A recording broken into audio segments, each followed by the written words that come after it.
ഇപ്പോൾ ബി.ജെ.പിയുടെ രാജ്യവ്യാപകമായ പുനഃസംഘടനകളും തിരഞ്ഞെടുപ്പുകളൊക്കെ നടക്കുകയാണ്. ദേശീയ അധ്യക്ഷനെ മാറ്റുന്നതടക്കം സംസ്ഥാന തലത്ത് പല ജില്ലകളിലെ അധ്യക്ഷന്മാരെ മാറ്റുന്നു.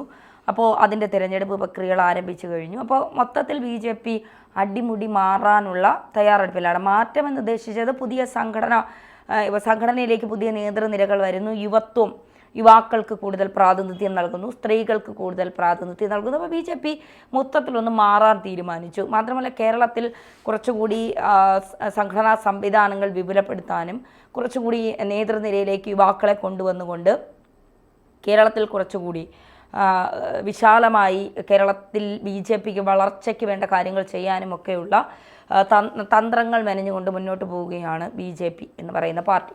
പാലക്കാട് ബി.ജെ.പിയിൽ പൊട്ടിത്തെറിയുണ്ട്, വിമതർ ഉണ്ട്, അവർ 9 കൗൺസിലർമാർ രാജിവെക്കാൻ പോകുന്നു. സന്ദീപ് വാര്യർ അടക്കം അത് ചർച്ചകൾ നടത്തിക്കൊണ്ട് കോൺഗ്രസിലേക്ക് അവരെ ക്ഷണിച്ചു എന്നുള്ള വാർത്തകളൊക്കെ കഴിഞ്ഞ ദിവസം നമ്മൾ കണ്ടതാണ്.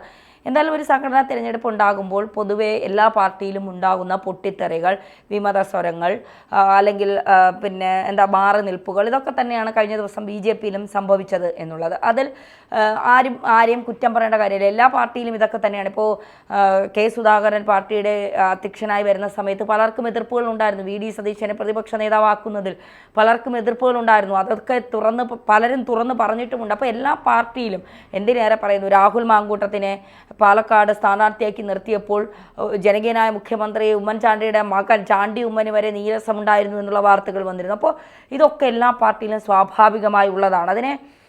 പിന്നെ ബി.ജെ.പിയെക്കുറിച്ച് കൂടുതൽ പറയുമ്പോൾ അത് ശ്രദ്ധിക്കാനും കേൾക്കാനും ആളുകളുണ്ട്. CPM-നെയും കോൺഗ്രസിനെയും പറയുന്നത് പോലെയല്ല ബി.ജെ.പി എന്ന് പറയുന്ന ഒരു രാഷ്ട്രീയ പാർട്ടിയെക്കുറിച്ച് പറയുമ്പോൾ അത് കേൾക്കാൻ കുറച്ച് ആളുകളുണ്ട് എന്നുള്ളത് മാധ്യമങ്ങളെ ആയാലും വാർത്ത നൽകുന്നവരെ ആയാലും ഈ പറഞ്ഞ് പ്രചരിപ്പിക്കുന്നവരെ ആയാലും കുറച്ചുകൂടി അവർക്കൊരു ശുഷ്കാന്തി ഉണ്ടാക്കും എന്നുള്ളതാണ്.